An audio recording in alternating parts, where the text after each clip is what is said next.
Okay, it's top of the hour. I'd like to take the opportunity to thank you for joining me in your lunch hour. I'm Rick Escalambre. I'm here to present Tech Tip Thursdays for Delphi and in the good and the bad of Mode 9. We're going to deal with in-use performance monitor performance tracking, give some tips and tricks to help you use that to your advantage. So let's get the show on the road. And for you that are signed up, I'll be sending out a link after this is over, and I load it on my YouTube channel. So if you want to watch this again, you can. Trying to get this little tradition going so that if you want to sign up for the Delphi workshops and you can't make it live or you have to step away, you can go back and look at it. It's a lot of information in an hour. Okay, so Mode 9, in-use performance tracking, is another tool in your toolbox like Mode 6 was and some of the other things we've covered. You don't use it all the time, but it's better to understand it than to not know it at all. That way we're not making excuses for it. Just a reminder, on my YouTube channel, the first one I did back in March was tips for completing drive cycles. Been very helpful. I see a lot of people have been watching it. Go back, get some information out. The last month in April, actually April and May, I did, the last month I did the good and bad of Mode 6. Again, something you don't use all the time, but it's better to understand it, so you use it wisely when you do. And again, it's on my YouTube channel. Please feel free to watch it, share it, and I'm putting them up there for your advantage so that you can find things that you need that are tailored to you. Okay, what are we going to do in this next hour? Real quick, present a driver's seat diagnostic approach to handling incomplete readiness flags and monitor tests. A little chart that I've made up. We're not going to focus solely on that, but I want to show that to you. Explain to you what in-use monitor performance tracking / ratio is. Define the difference between a completion and a condition, especially the word condition. I can't tell you, since I've been doing this, and I seem to be the only one in the country covering this, the word condition has been really messed up a number of ways, and we're going to clear that up today so you understand how important that is and how unimportant that is to things that you're doing, and you use the right terminology. But basically, they're going to show you the frequency with which a readiness flag completes testing. When we move into the new system, OBD on UDS, starting next year, which all 2027 vehicles are going to have, light duty, medium duty, heavy duty, gasoline and diesel, are going to have in-use performance tracking.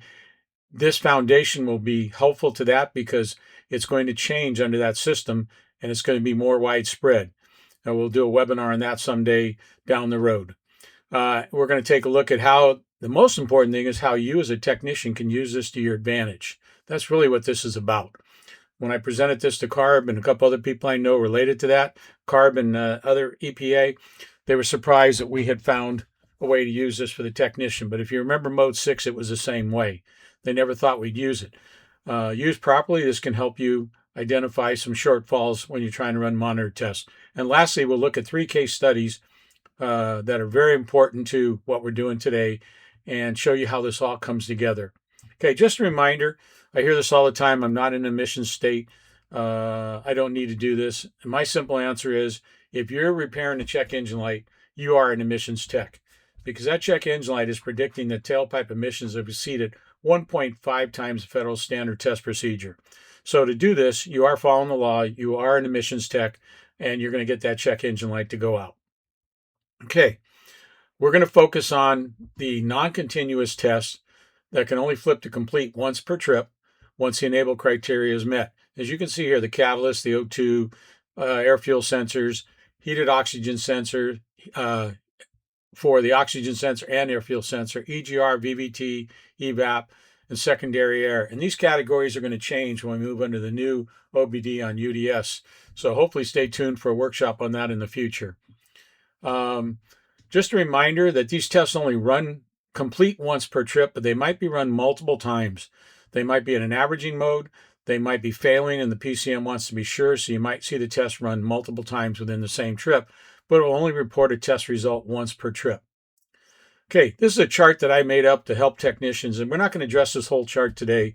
Not enough time to do it. We're going to focus on the upper left-hand corner and verify and readiness status. And it says if all or any flags are incomplete, then check.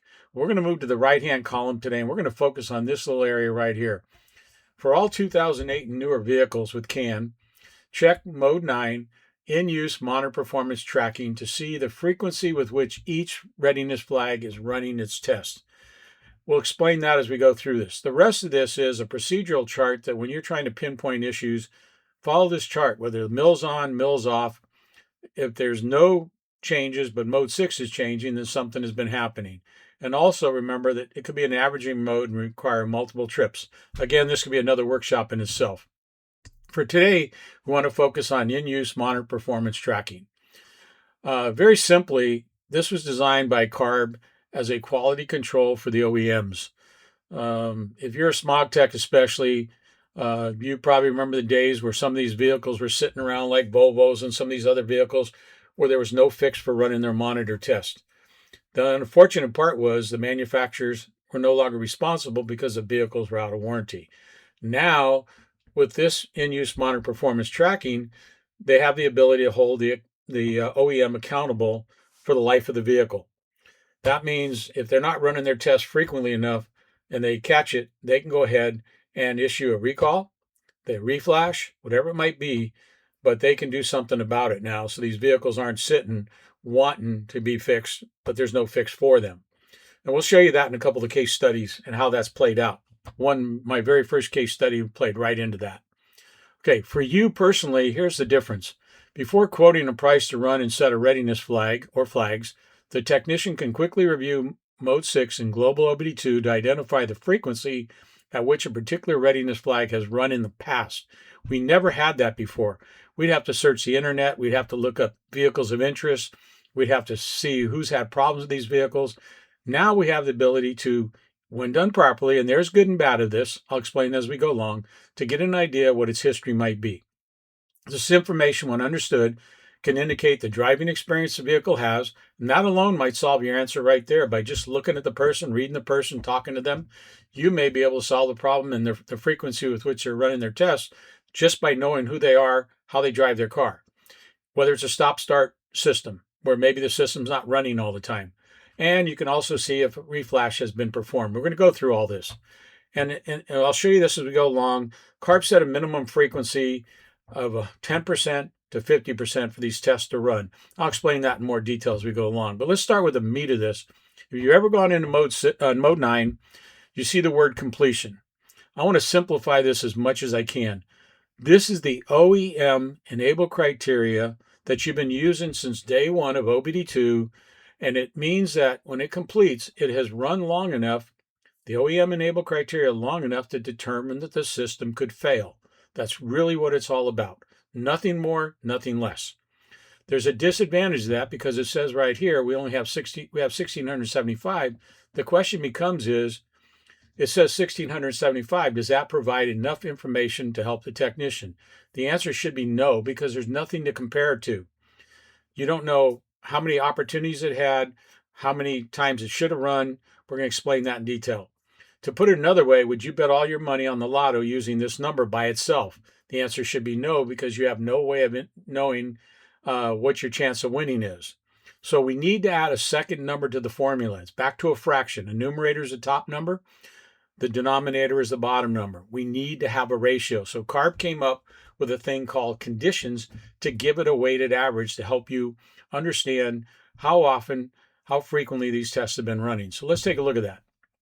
When you go into mode 9, you're going to see a thing called conditions. I want to clear this up right now, and I've been the only one teaching this since the inception of this. Do not use the word encounters, opportunities. It has nothing to do with that. CARB said, we're going to establish some basic driving criteria, and if you drive the car this way, we expect you to run your test 10, 20, 30% of the time, one maybe as high as 50% of the time. It's a drive cycle or a driving pattern that they created to give you that weighted average. We're going to show you as we go through this, if you can run your test without meeting the conditions, you don't care. That is the greatest thing ever. And as we get into this and show this to you, you'll understand what I mean by that. So CARB created these driving conditions that they can use to weigh the number. So if you take a look at this picture right here, we've had 1,675 completions on bank 1. We've had 1,450 CARB trips on bank 1. Now, again, people would say that was opportunities, should have run. No, that's not it. It means we met this criteria. I'm going to show you on the next slide, 1,450 times. As you can see, we're going to turn this into a ratio later and find out that it's at our advantage. We can run this cat with no problem. But hold on to that thought. So here's what the CARB denominator trip looks like, the bottom number. This is a 10-minute propulsion time with one 30-second continuous idle in there, and I'll be breaking this down for you to show you this, with 5 minutes of accumulated driving above 25 miles an hour. If you meet all three of those numbers, then the bottom number, the denominator, goes up one. The term is charging the OEM with a trip. That way they can weight their average against them and possibly penalize them or say that, hey, you're doing a great job. And I'll break this down a little bit more, but just keep that in mind. This was also at one time a universal drive cycle that was put out to run misfire, fuel system monitor tests to verify, repair, to remove permanent codes. But for now, we're going to just talk about this pattern and say, first thing I'm going to tell you up front is do not try and drive this pattern. That is not your objective. And I will prove this to you in slides I have coming up. What does that consist of, that bottom number? It affects the CAT, the O2s, the AFS. When you see O2, AFS, EGR, VVT, and they will only increment when you've met the following criteria. You have to run the vehicle for 10 minutes continuously, drive it. You have to have run time above 25 miles an hour cumulative, so you don't have to stay above 25 miles an hour. You could be up and down, but once you're above 25 miles an hour, it's collecting the information. You need 5 minutes to get credit for that. One continuous idle during the current trip of 30 seconds. If it doesn't hit 30 seconds, it doesn't run. I'll show you on the next slide a graph of what that looks like. Anytime you're running monitor tests, you always want to check the barrel. You want to make sure the vehicle's at 8,000 feet or below, because if you get 8,001, then that vehicle is going to be suspended when it comes to running monitor tests, because the altitude will make the air too unstable and they're not going to run the test. Ambient air temperature has to be greater than 20 degrees Fahrenheit. And if it's a hybrid vehicle or stop-start vehicle, it's got a cumulative fueled engine operation time greater than 10 seconds. So let's take a look at that on this slide. Here's a graph from Snap-on Scanner on a GM. GM just happens to show this to you. That's why I'm showing you this. You don't go looking for this in the information. I want you educated on this, but once you see this today, just block this out of your mind and just say, I'm not worrying about the bottom number unless it's really high and the top number is really low. Then I'm concerned, and I'll show you examples of that. Here's one where the vehicle was at 28 seconds. There was no longer an idle, so the answer is no. We didn't meet the criteria. Over here, though, in that 10 minutes, we were able to meet the criteria and get a 30-second idle period. When we were driving the car, we were accumulating time above 25 miles an hour. When we dropped below 25 miles an hour, the time froze. When we went above 25 miles an hour, it started accumulating again. Once we get above 5 minutes, above 25 miles an hour within that 10 minutes, that is considered part of a CARB trip. So let me do this one. I'm going to speed this one up for the sake of time because we have a lot to cover. This is on my YouTube channel. You can see it there. I'm going to drag through this. So as I drag through this, you can see the blue right now is propulsion time. That vehicle's been running for 50 seconds on. The red is showing you that you are above 25 miles an hour. Now watch what happens to the red now. It's going to stop because we drop below 25 miles an hour. But we're moving because the counter on top for propulsion time is still working. So all of a sudden you're going to see a little animation where the time's going to take a jump. I'm doing that for the speed just to make it easier to watch this. Otherwise, this would be a full 10 minutes. We don't have time for that. Now notice, minute and a half, 2.5 minutes. We jumped up to 4 minutes. Now we're into an idle period. We've come to a stop, and look at the green. You see the idle. Going, and all of a sudden we hit 30 and it says yes. So we have one of the requirements met. Now I'm going to speed this up again. I'm going to drag this along. And if you notice, watch the red. We're going to take a little jump here, a little video animation, and all of a sudden we're going to hit 5 minutes. Once we hit 5 minutes, it says yes. The only thing we're lacking to complete that CARB trip up the bottom number, and I'm going to repeat this, we don't drive this pattern, but this is how they charge the OEMs with the trip. Look at the blue now. We got to get 10 minutes. If we get to the 10 minutes with the other two being yes, then we have a complete CARB trip. So here we go. And all of a sudden, we now have a complete CARB trip. The bottom number, the denominator, would go up one. That gives us our weighted average. So this is a look at the actual CARB trip. Keep blocking it out of your mind. Don't drive it, but understand it. Okay, now there are exceptions to the rule for that bottom number. If you have secondary air, that number will always be lower. the bottom number will always be lower because it's only charged the trip by CARB if it's had a 10-second on command. Think of this. That works first thing in the morning. You might start your car up 15 times during the day, but it doesn't meet the cold start criteria. So the secondary air, the bottom number, will be lower than you would expect from the other ones. And I'll show you examples as we go through it. Look at evap. First thing in the morning, IAT, ECT within 10 degrees of each other between 40 and 95. Start it up 10 more times in the day, it's nowhere near that window. So the CARB will only charge them with one trip first thing in the morning. The rest of the time, they're not charged with the trip. So the number will on the bottom will always be lower. And then the one we run into the last 4 years has been the Honda Acura iVTECs without EGR. They have a dual stage VTEC system. The first one, mid-range, is somewhere around in the 4,000 to 4,500 RPM range. Number of drivers will reach that. Number of them won't. It's the full range has got to go above 6,300 RPM being commanded on to complete the CARB trip, to be charged with a trip. So I'll show you this on the next slide, what that would look like if you ran into one of these vehicles, and I'll show you the fix for that. So here we are. You look at all your numbers. Everything's looking pretty good here. O2's running about 90% completion ratio. You know your chances are good. But look at the EGR. It only has 1 on the bottom compared to 501. That's because the EGR/VVT, the dual stage, is not being met. So they're not charging them with a trip. And you'll see this a number of times on those where they just aren't driven hard enough. Think about your average Civic driver, say on a Civic. They might get up 4,000 RPM, but to get up here, you really got to be gunning. So maybe it's the young driver, the hot rod driver that's meeting this, and you'll see the number being higher. So if you run into this problem, here's a fix that a tech down in Monterey, California put together. He and I helped him with this stuff because he was running into this problem, and he eventually put the information together and submitted to Honda to say, hey, this is what needs to be done. And then they went and refined it, and this explains it. So if you run into those Hondas with iVTEC and you can't get the EGR VVT to go, this is the things you want to follow and procedures you want to follow. I've had him driving down the freeway calling me at 80 miles an hour saying, hey, Rick, I can't get this thing to go. It doesn't have paddle shifters. What I find a lot of these, we just started out in the lower gear and gun it. 3 to 5 seconds, it's complete. Move on. It's increment it. You're ready to go. So this is one that's not normal, but it is allowed within the CARB regulations. Now, once we have the condition and we have the completions, we have a fraction. Now we can establish a ratio. So here we are. It's telling us on this car, this cat runs at basically, I call it 116% ratio. In other words, you have a 116% chance of completing this catalyst monitor on this vehicle, flipping the flag to complete. If you put that in money sense, I'd be willing to bet there's a number of you that say, hey, I put my money on that, and I bet on that because I got a 100% chance of winning. That's the way you want to think about it. Put it in money and say, hey, how am I going to benefit this money-wise? Well, this is money in your pocket because if it needs to be run, you know you can confidently run it as long as you're following the enable criteria. Now, another one you see, VVT EGR, I see these all the time.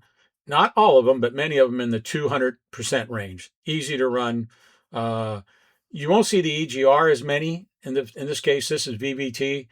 Runs almost every time, cold start up on many of them. Not all of them are that easy, but you can see to set the EGR VVT should not be a problem. This is giving you confidence when you're quoting the job that you can run those monitor tests. And here's evap. Now notice the other ones were 1450. Notice evap on the same car, 550. Now you know those conditions are because you had one cold start up in the morning possibly, but you didn't have any more the rest of the day. So CARB did not charge them with a trip and increment the bottom number. So that's how you use it. And saying it's a 31% chance on this one. And that's not uncommon for evap because of the variables. And this was an evap workshop. I'd explain that to you in more detail, but that's not uncommon to see that ratio like that with evap. Because the way I explain evap is it starts, but many times it doesn't finish because it's a key off system and it gets interrupted. Okay. Now, here are the ratios that CARB requires the manufacturers to meet. You can see it's pretty generous. You don't want these numbers because if you're trying to quote running the monitor test and you see these ratios, wow, that's not a good option for you as far as confidence and saying that's easily done. All they're saying is we're going to monitor you, and if you can meet these basic percentages, we're happy. We're not going to call you in. We're not going to ask you to do a recall. And you can see it varies from 25% basically to 50% for purge and 40 thousandths of inch leak. And why is that important? Because you can see those parts of the evap test run, but right above it, the 20 thousandths of an inch is only 25%. Because when you turn the car off and it has to go into the key off system, too many things can interrupt it. Somebody may start the car up within a minute or two. That ends everything you've just done. So it makes it a little harder to get your completion. I'll show you on a Toyota a very high ratio because they're so good at running their pump systems. They're not the only one. Okay, so this is what they hold them to. Now, if you go into mode 9 and you look at in-use performance tracking and you see this kind of ratio, you need to have a little red flag here. I would say for your mind right now, this is not what I call a healthy monitor test. You don't know the history of the vehicle, but it is telling you it's had 1,464 CARB trips, those 3 steps we did, and we've only run it 521 times. Now, for CARB, that's a good ratio. They're not going to bother with that. But I'll show you later on in some of the Nissans, when you see this kind of ratio, it's not that it's that hard. You have to figure out what test is blocking you. And we'll look at that in a case study. So this would be a little bit of a red flag if I was going to quote the job and say, hey, I can get this confidently, get this done. If I don't know this vehicle, I've got a little red flag. So think about it that way. You're using this to get a baseline of how good you can do at running the monitor tests based on the vehicle's history. Okay, one thing you will not see in the in-use monitor performance tracking is the O2 heater. That is not reported in that under that because of the fact it's a performance issue. It either works or it doesn't work. It's not measured for emissions, so they don't include it in the in-use performance tracking. We get in the new system, it's going to be a little different under OBD on UDS, but for now, for you working on these systems, we know it's there. We know there's monitor tests for it, but it will not report the in-use performance tracking. It doesn't carry any weight in it. It's not seen as a critical emission threshold device. Okay, now here's your first look at a vehicle. This happens to be a Subaru. You notice the monitoring conditions. Those are the CARB trips, 346, 346, 346, all the way down the line. This is also not common to see them all the same, but once in a while you'll see them. It's just letting you know nothing has interrupted any of those CARB trips on any of them. And I'll show you one later where there is one. So this here, 346 all the way down the line, means we've done the 30-second idle, we've done 10 minutes of driving, and we've been above 25 miles an hour. And I'll show you this car later on and how this all came about. So this is how we focus our eyes. We can also see how many ignition starts we've had. We'll look at this 182 a little bit later and talk about that when we talk about understanding these numbers better. Here's a Toyota Sienna. You can see on this one, we started the vehicle. Here are all the numbers. We drove the vehicle. All of a sudden, each one of these incremented except evap because every one of these ran during the last trip. We completed all these tests. Both numbers incremented, which means we met the CARB criteria and we met the OEM criteria. Okay? It just means you ran it long enough to meet the CARB, but we don't need to do that. And again, I'll show that coming up. evap didn't run because this vehicle wasn't shut off and sat long enough, but I'll show you what happens to that. Now, this is one I show because I don't want you to fret over it. I showed you that Subaru earlier where they were all the same. This one says 1464 in the white, 1464 for the cat, and 1459 in the O2. You don't know the vehicle's history. You haven't seen it all the time. Don't fret over this. There could have been a time when there was a pending DTC or DTC for that O2, and because of it, it suspended the test and didn't suspend the test. It suspended charging for a CARB trip, and that may be why it's a different number. So when you see something like that, don't nitpick at numbers and say, oh, they should all be the same. They're within reason. Yes, the O2 should be within a similar range of the converter, but there could have been something in the vehicle history that interrupted it. Okay, now here's that Sienna van that ran after sitting for a long time. We let it sit, and notice what happened on the next key startup. It said went from 1065 completions to 1066. But notice the conditions didn't change because if you think about it, Toyota runs them with the key off. So why would we charge them for a key off 20,000 an inch? We may have charged them from running the 40, the purge and all that, but we're not charging them for the small leak detection. So you can see here that it incremented. So while that vehicle was off, it did run. So it is possible to increment the top one and not the bottom one. And to be honest with you, we want the top one to increment without incrementing the bottom one. That's money in our pocket. And I'll show you on some driving examples here coming up how that works to your advantage. You don't need to spend a lot of time in this, but you need a general understanding. And that's why you're here today. Now here's one just pulled up to show you that. Look at the percentage here. You're over 125%, somewhere around there, 130%. That's money in your pocket. You know that's an easy test to run. Look at the EGR monitor on this one. This is 250% or 230%. That's money in your pocket. That's letting you know up front. The history of this vehicle is those tests are easy to run. And again, we'll look at some that aren't. Okay, here's one I captured from a 2023 Subaru. And this is why I emphasize to you, you're the first ones, other than the morning group, that saw this, to see this, because I've been trying to find ways to show you this so you learn to block out the noise on this stuff. You don't call them encounters. You don't call them opportunities. What we did here in the Subaru, I started up. I drove it for 7 minutes and 30 seconds, give or take a few. In that 7 minutes and 30 seconds, I was able to complete the catalyst, the oxygen sensor, the O2 heater, and the EGR BVT. Hey, I'm going to verify my repair. I'm not going to go out and spend 10 minutes of driving and say, I got to run 10 minutes to increment the bottom number. What this is telling you is this vehicle is easy to run its monitor test. If you can get this done in 5 minutes, all the power to you. We did this one in 7 minutes. All the power. Go back to the shop. You're done. Give the car back to the customer. Whatever you're going to do, get it done. But we didn't get charged a CARB trip on this one. We did have an idle period. We were above 25 miles an hour for more than 5 minutes, but we didn't run the vehicle for 10 minutes. No big deal. Keep repeating that to you. The bottom number is just to give you an average, a ratio to say, what are my chances? Do not drive the bottom number. Cut it short if you can. And I'll show you another example of that coming up. I want to run the cat on this car.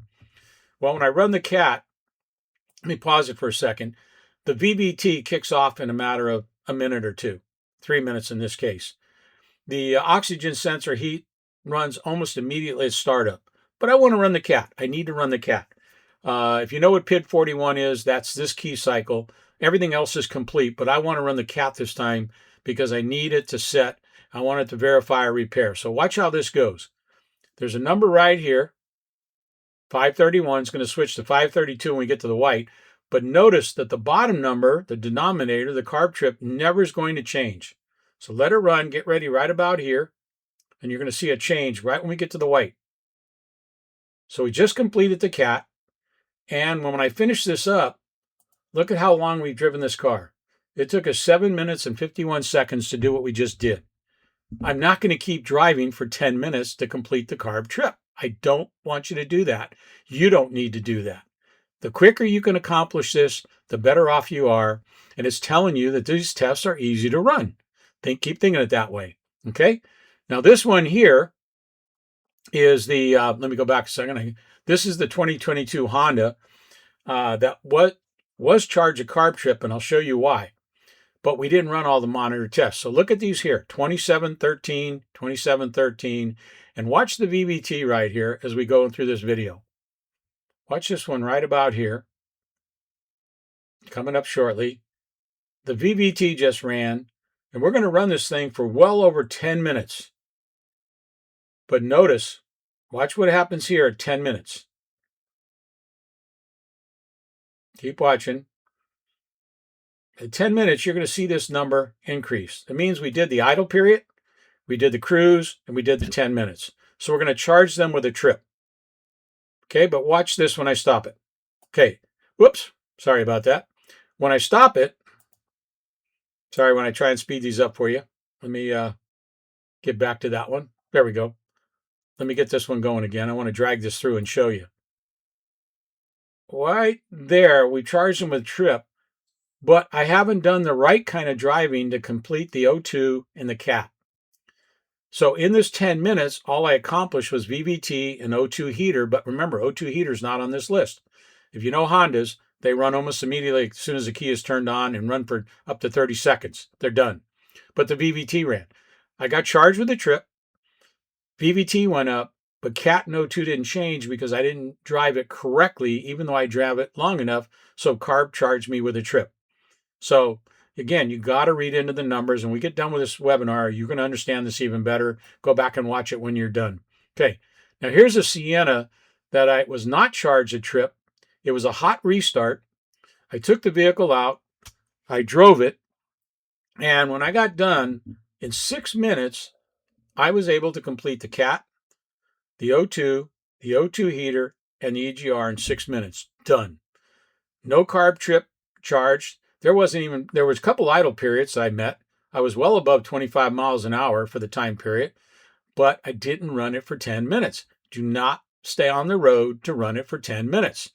If you can run that top number, increase it without changing the bottom number, that's money in your pocket. Just keep it that way. Okay, now here's the same vehicle on a cold startup. Now notice, over here, we're going to run this thing for over 18 minutes to get it out to the freeway to do everything we want. So this vehicle is going to get charged with a CARB trip. We did have enough idle time in here. I timed it out. This was well over 30 seconds. We were above 25 miles an hour long enough, and we ran 18 minutes. So the bottom number will go up, and all the monitor tests, all the numerators will have incremented. Unfortunately, the software, when I was doing this, didn't have the ability to show me mode 9, but I do know that it ran, and I just want to show you that depending on startup temperatures, it affects how they run too. Okay, now here's one that I want you to really think about. This vehicle's got 14K on it. It says, what can we learn? If you see anything with this kind of number on it, you look at the miles, there's a few things that need to enter your mind. One is, has the vehicle been reflashed? If the vehicle has been reflashed and this information is stored in the part of the PCM where it was reflashed, then you got to say, okay, the reflash overrode it. But I'm going to show you a case study where it doesn't always overwrite this information. 2, before 2019, so 2018 and older, the OEMs could store this in what we call volatile RAM, which means if you cleared the memory, you would clear this information. GM was famous for this in the teens. I call it the teens, the 10s to the 17, 18. If you cleared the memory, you could clear this. Not a good idea. 2019 and newer, it was required for them to keep this in non-volatile RAM, so that if you cleared the memory, you couldn't clear these numbers. So you could see the history of the vehicle. Okay? And the other thing could be, there were some of them, if you lost the battery went low enough, just like a memory clear, you would drop to 0. So this is a little bit of a red flag you want to pay attention to, and I'm going to show this to you a little later, and how you can build off of this if they don't wipe it out when they reflash the vehicle. A little chart here that if you're ever wondering why readiness flags don't flip, the catalyst needs a PO420, possibly a PO430, PO133 for front O2, bank 1, bank 2. These are the codes that make the flag flip to complete, and these could be your blockers why the test isn't running. Now, this is also available on diesels. So if you go look in here, oh, the CAT doesn't run. Yes, it does. It runs at a 50% chance of running it. It's 253 over 100. That's double and half. Now, notice this on the NOx catalyst, which a lot of people are having battles with on this. This is a difficult one, just like the O2 sensors on these. 374 out of 1458. That's letting you know this is not an easy one to run. And I think we all know that. See exhaust gas sensor completions. There's your sensors. Look at the completion ratios. So this is letting you know that you're in for a battle. And if you're dealing with diesels at all, you know about this. If you're doing smogs in California, you know about this too.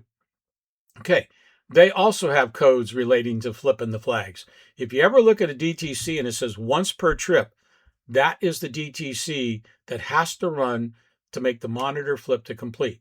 You might run a whole bunch of tests, but it won't flip to complete because you haven't run this specific test. This is what I call the blocker sometimes. We'll show you examples of that a little later. Okay, here's one we can learn something. This vehicle looks pretty healthy. 782 on the conditions. 782, 782, 782. CAT looks good. O2 looks good. Rear O2 is a little lower, but it looks good. It also shows the theory that the O2 does not always have to complete for the CAT to complete, and I'll show you this coming up. But this is what I call a healthy vehicle. This should be a very easy vehicle to run. Now, this is the Subaru I was telling you about earlier. I showed you the 346, 346, all the way down the list. Now, this is where I want to read into things. Everything looks easy to run. Look at the O2s down here, 523 over 346. I'm going to bet my money on this. Look at the O2, 429 over 346. But look at the cats, 182 out of 346, which basically I'm a little over half. So I got about maybe a 60% chance of running this, but I'm not totally confident in it. This is a 2016 Subaru with only 30K on it. So now start imagining in your mind how that vehicle's being driven if it's a 2016 with only 30K on it. I picked this vehicle up from a friend. She was having a problem with their mirror radio system, and I was going to fix it for her. I drove it across town. Driving across town, I ran everything but the cat. Right there, if you know Subaru, a lot of these needed a 15.5 mile an hour cruise. So if you were quoting this job, you'd look at this and say, oh, wait a second. How do you drive this car? It's only got 30K on its 2016. Does she or he do a lot of round town driving? Oh, I can help them. I can get this up on the freeway and get this cat monitor to run. So I see a number like that. I'm not panicking because I know the vehicle. I know how it sets its cat monitor, and I know it just needs to get up on the freeway. But it is a reminder that you need to look at more than just the numbers and think about who brought you the car and how they might drive. And I'll show you another example of that on my own car coming up. So this is not, it's a warning, but you need to read into it and say, hey, how's this car being driven? Who's driving it? And are there any other problems with it? Okay. And in this case, there was none. It just needed to go on the freeway. Okay. So here we are. We've got a vehicle that says, what can we learn from these numbers? Well, if you take a look at this one, this is a hybrid vehicle, 71K on it. So you can tell there was a lot of electric propulsion on this thing and less gasoline. So your numbers on a hybrid may look a lot different. Now you can see why they give them such low ratios. They just want to know that they are running them periodically at 30%, 20%. That's all they need. Okay. So beware of that when you're looking at hybrids, and you got an idea. Now let's kind of summarize this a little bit. One or more monitor tests are required to flip a readiness flag, and this is going to be important.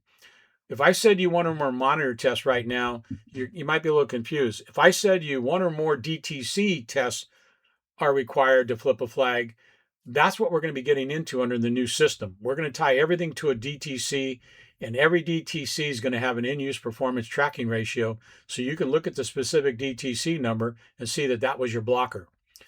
In-use performance tracking represents a group of monitor tests required to flip the flag. Maybe when we do OBD on UDS, I'll give you a clearer picture of that.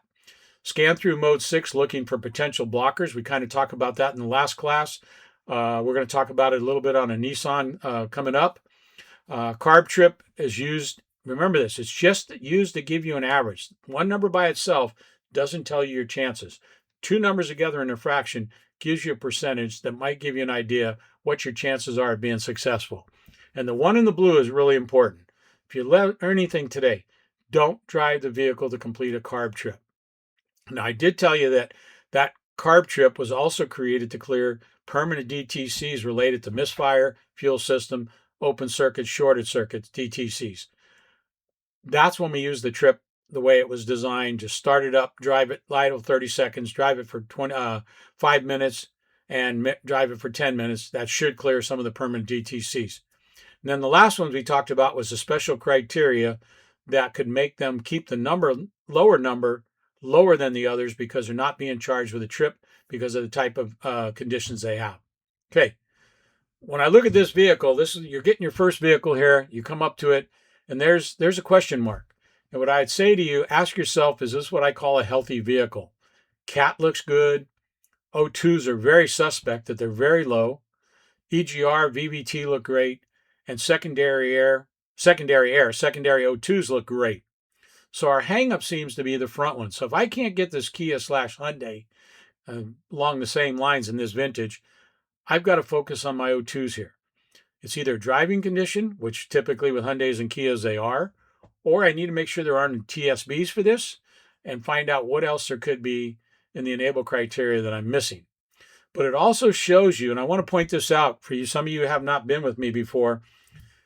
The question usually comes up here is, why is the CAT complete and the O2s aren't? There's what they call a parallel monitor, and that's on my YouTube channel, shows you what a parallel monitor is. And certain tests are required to run the CAT for the O2. And then if the CAT criteria comes up, it'll sidestep the O2 to finish it later and test the CAT and come back. So you can see in this case, we do enough of the O2 test to test the CAT, but we never finish off that, maybe that P0133 DTC or that P01353, or maybe there's a P013B in the back for the rear O2 that's hanging you up. So this is a red flag that you want to be careful of if you're going to quote this. And if you do Hyundais and Kias, you want to be careful when you're quoting these because these can be a real time consumer. Okay, how do we do this? I'm going to drag through these for the sake of time. Here's Snap-on. Very simply, when you go into your Snap-ons, they're pretty standard. You go into your global side, go down to mode 9, in-use performance tracking, and lo and behold, there are your numbers. Okay, you'll have a couple, 2, 3 pages of this depending on the vehicle. The Innova does a really nice job. These have become very popular tablets. They have 2 ways to get there. One, you can go through testing modes, or you can do vehicle info. And since this was created, and I've helped them revise this, they now add percentages to this. So watch when I come down here. When I get down to the numbers, you notice there's no ratio. Well, their new scan tool software now have ratios in there. So if I look at EGR 5038 over 2928, the third line will be a ratio, and I'll show you that on the Autel coming up. Autel has done that great since the beginning. You look real quick, it says, here's my ratio, and we're going to apply that to a case study coming up. And the last one on Autel, since they don't use modes, you need to go to vehicle information. This is also my YouTube channel. And I'm going to drag through this just for the sake of time. You go into enhanced, right there. You're going to go into enhanced, in-use performance tracking. And I'm going to stop it right about, let me pull it down a little bit, see if something catches your eye right here. This is my own personal Honda Accord 2007, 2.4 liter.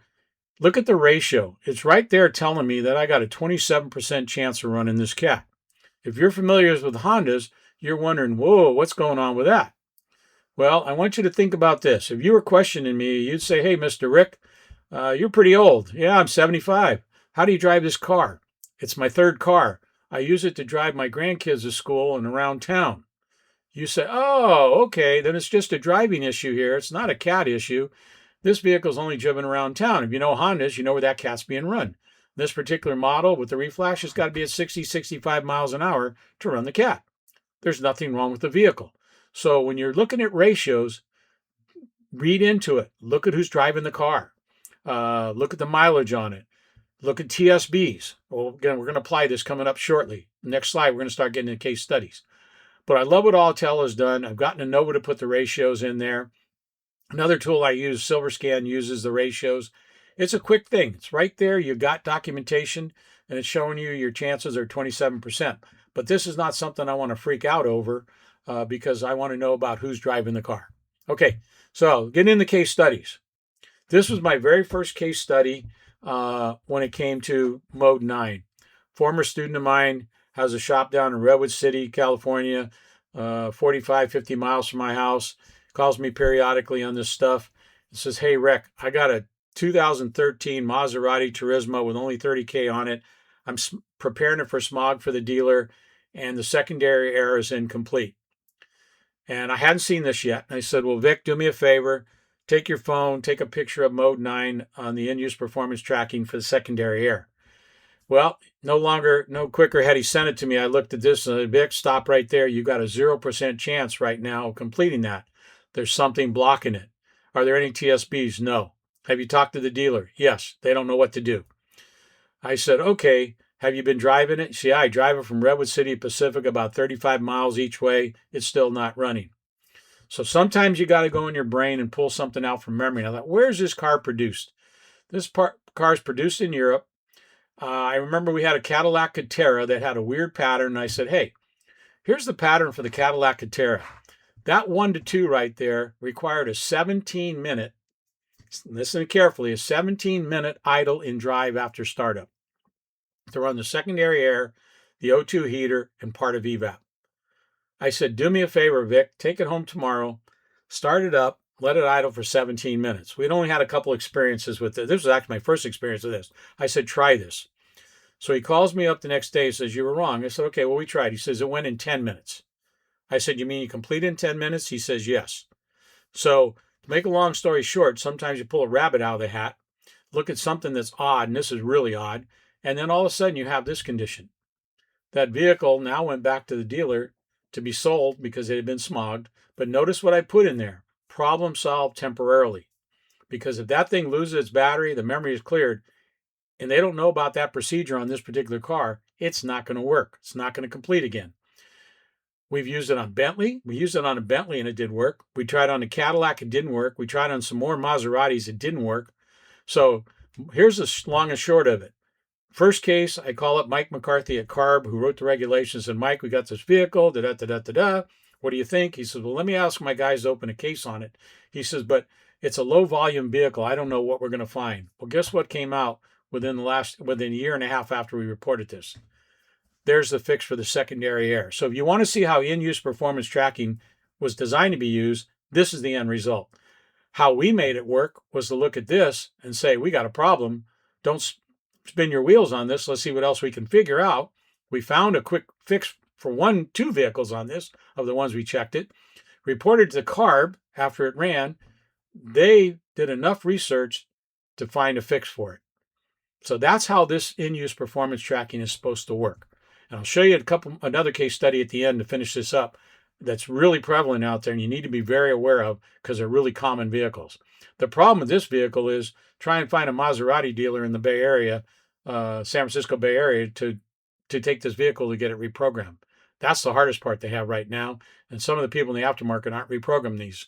So the whole process worked. The problem is the popularity of the car and the ability to get it finally fixed.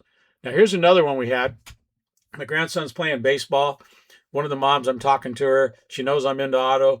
And she says, I can't get my car to smog. They said something about the oxygen sensor won't run. And it's a Wrangler. It was a 2016 Wrangler. I said, well, Kelsey, I think you got a technical service bulletin on it from my experience, but let me look at it. So here's my Autel, and I see that it's 25%, 25%, 25% down the list. So these are running, but I get down to the bottom. Look at the secondary O2 completions. It's over here, 0 completions, 0 percentage. I said, yep, you got the one with the TSB. Take it to the dealer, get it reprogrammed, and you'll be done. Well, here it is. There was the fix. She gave me a copy of the work order so I could put in my case study. And what I want to emphasize here is, notice when we started this, it was 514 bottom number, CARB trips.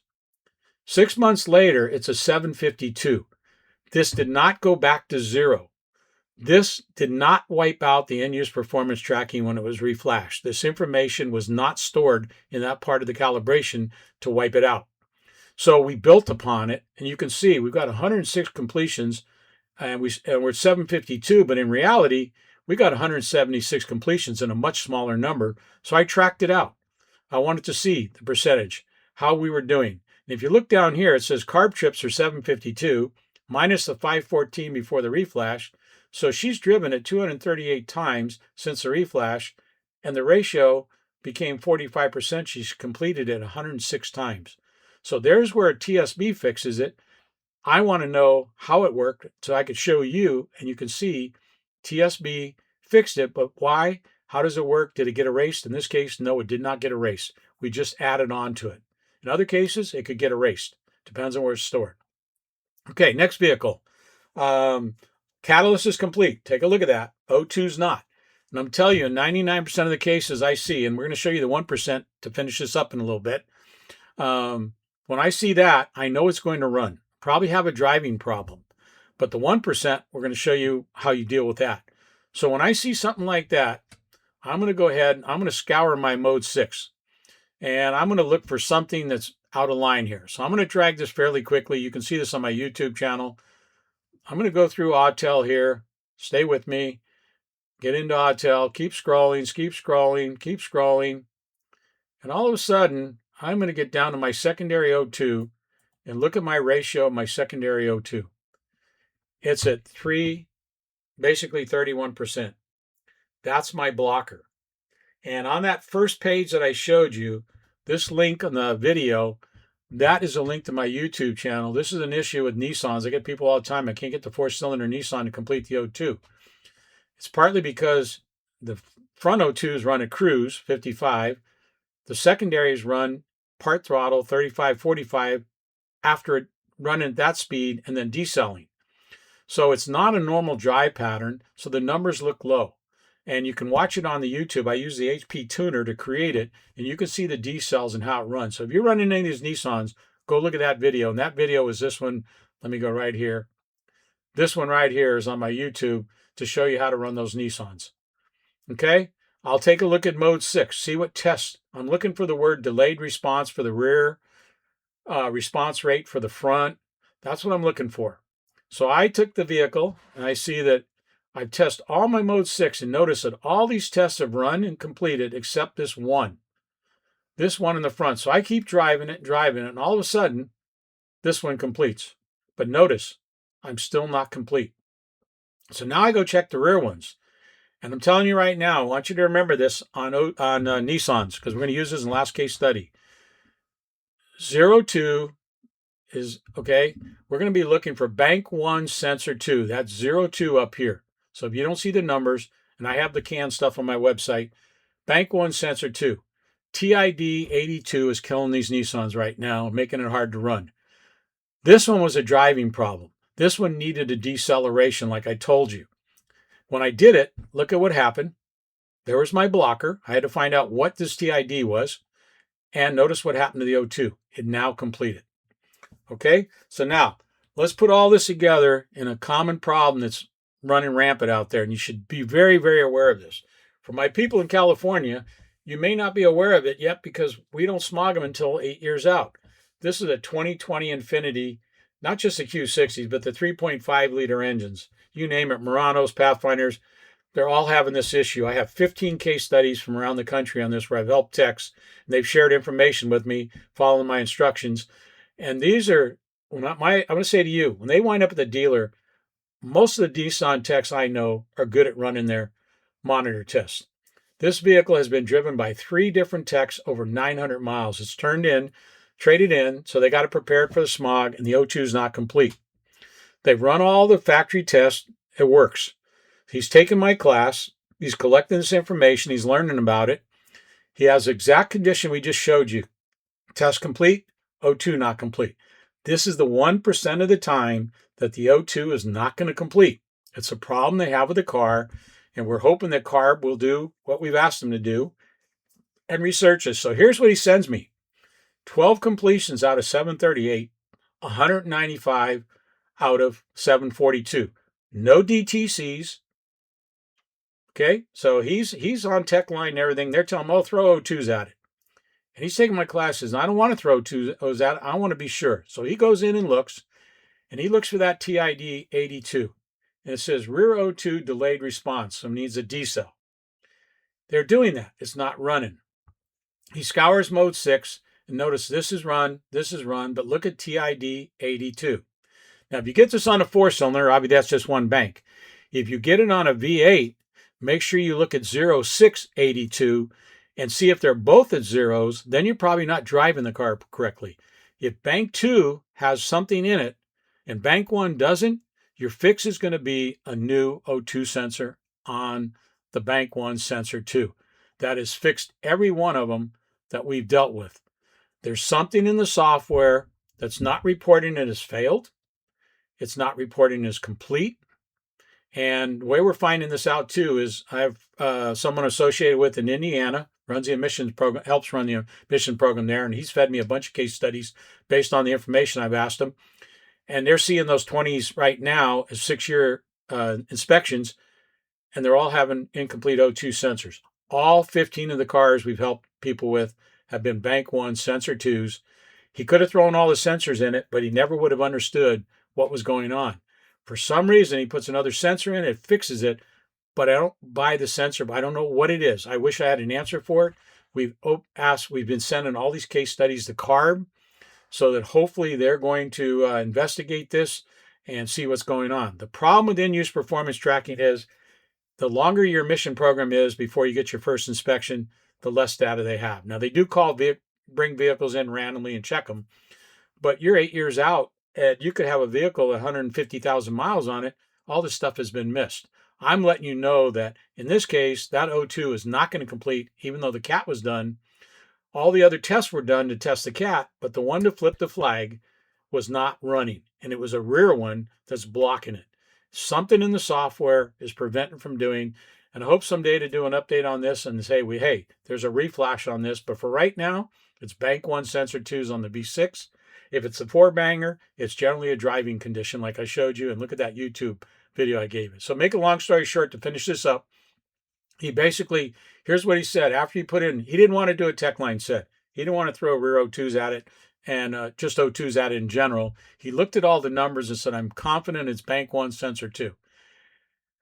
They've been drive 900 miles. He didn't even get to the freeway, barely 2 miles, and it ran.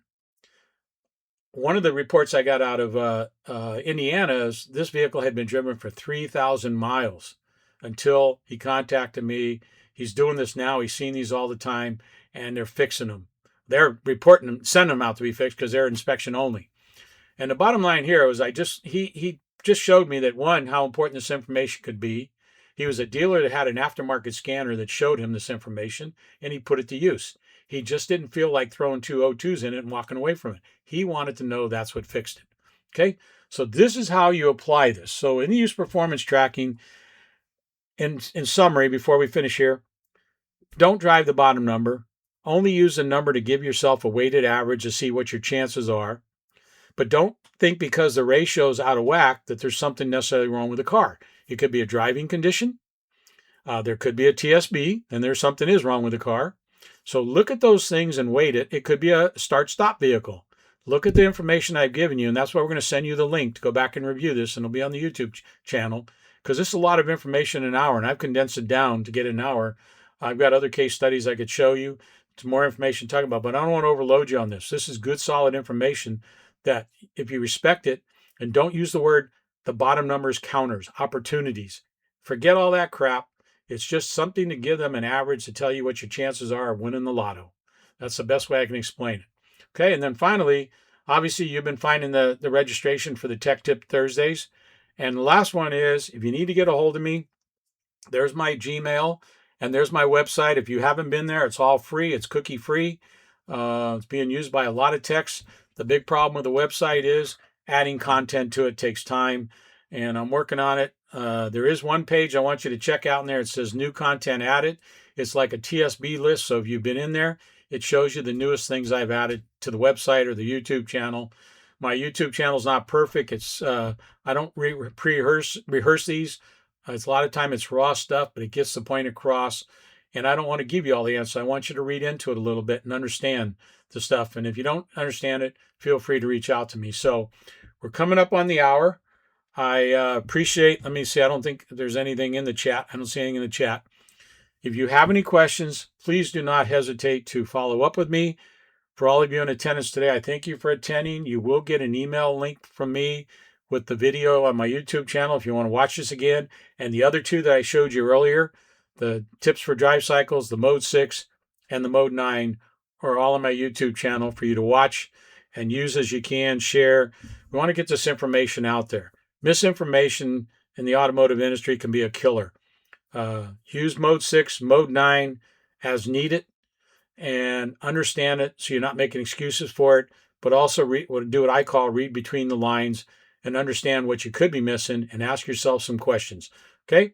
Other than that, I think we're done for the day. I thank you for attending, and I look forward to seeing you or having you attend future Tech Tip Thursdays with Delphi.